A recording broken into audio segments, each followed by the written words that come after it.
Winnie-the-Pooh by A. Milne.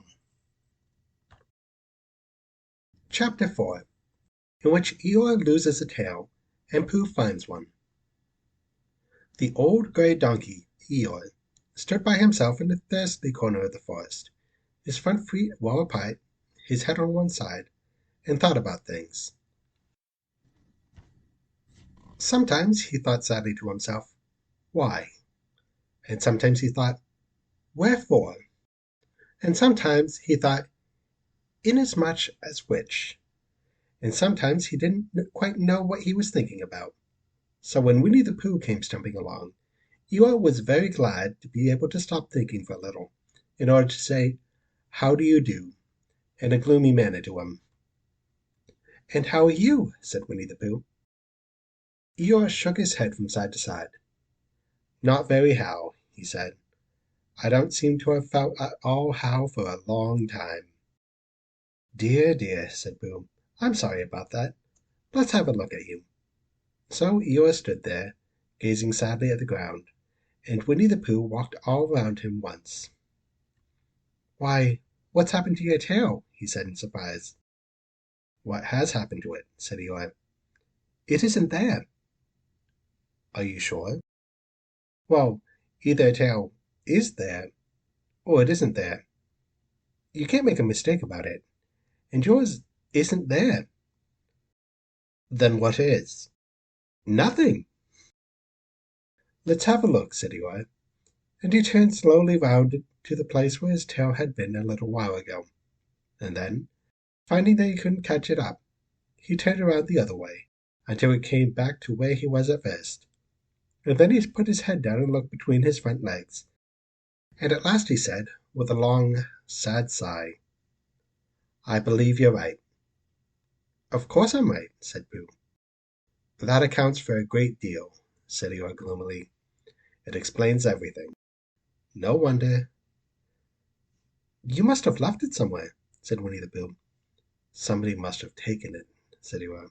"How like them," he added after a long silence. Pooh felt that he ought to say something helpful about it, but didn't quite know what.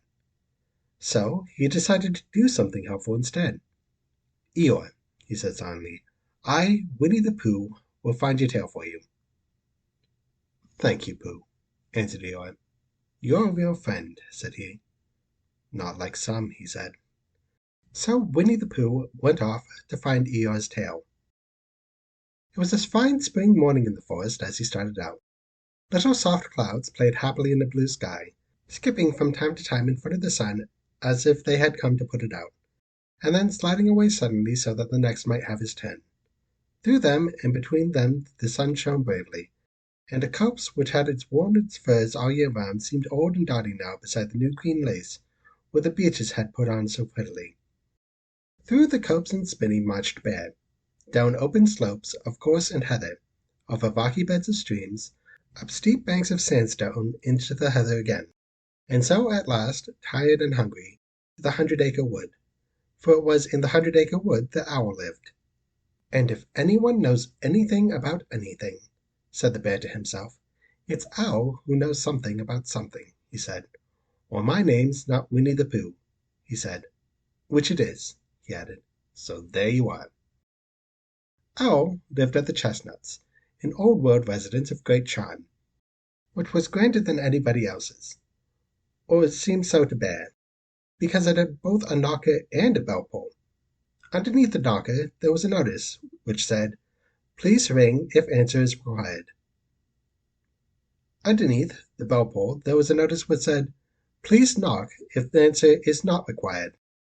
These notices had been written by Christopher Robin, who was the only one in the forest who could spell. For Owl, wise as though he was in many ways, able to read and write and spell his own name, Bull, yet somehow went all pieces over delicate words like measles and buttered toast. Winnie-the-Pooh read the two notices very carefully, first from left to right, and afterwards, in case he had missed some of it, from right to left. Then, to make quite sure, he knocked and pulled the knocker, and he pulled and knocked the bell rope, and he called out in a very large voice, "Owl, I require an answer." It's Bear speaking." And the door opened, and Owl looked out. "Hello, Pooh," he said. "How's things?" "Terrible and sad," said Pooh, "because Eeyore, who is a friend of mine, has lost his tail, and he's moping about it. So could you very kindly tell me how to find it for him?" "Well," said Owl, "the customary procedure in such cases is as follows." "What does crustamony proceed cake mean?" said Pooh. "For I'm a bear of very little brain, and long words bother me." "It means the things to do." "As long as it means that, I don't mind," said Pooh humbly. "The thing to do is as follows. First issue a reward, then—" "Just a moment," said Pooh, holding up his paw. "What do we do to this—what you were saying? You sneezed just as you were going to tell me." "I didn't sneeze." "Yes, you did, Owl." "Excuse me, Pooh, I didn't. You can't sneeze without knowing it." "Well, you can't know it without something having been sneezed." "What I said was, first issue a reward." "You're doing it again," said Pooh sadly. "A reward," said Owl very loudly. "We will write a notice to say that we will give a large something to anybody who finds Eeyore's tail." I see," said Pooh, nodding his head. "Talking about large somethings," he went on dreamily, "I generally have a small something about now, about this time in the morning." And he looked wistfully at the cupboard in the corner of Owl's parlor. "Just a mouthful of condensed milk or whatnot, with perhaps a lick of honey." "Well then," said Owl, "we will write out this notice, and we will put it up all over the forest." "A lick of honey," murmured Bear to himself, or not, as the case may be. And he gave a deep sigh, and tried very hard to listen to what Owl was saying. But Owl went on and on, using longer and longer words, until at last he came back to where he started, and he explained that the person to write out this notice was Christopher Robin. "It is he who wrote the ones on my front door for me. Did you see them, Pooh?" For some time now, Pooh had been saying yes and no in turn, with his eyes shut, to all that Owl was saying, and having said yes, yes, last time, he said no, not at all now, without very knowing what Owl was talking about. "Didn't you see them?" said Owl, a little surprised. "Come and look at them now." So they went outside, and Pooh looked at the knocker and the notice below it, and he looked at the bell rope and the notice below it, and the more he looked at the bell rope, the more he felt that he had seen something like it, somewhere else, somewhere before. "Handsome bell rope, isn't it?" said Owl. Pooh nodded. "It reminds me of something," he said, "but I can't think of what." "Where did you get it?" "I just came across it in the forest.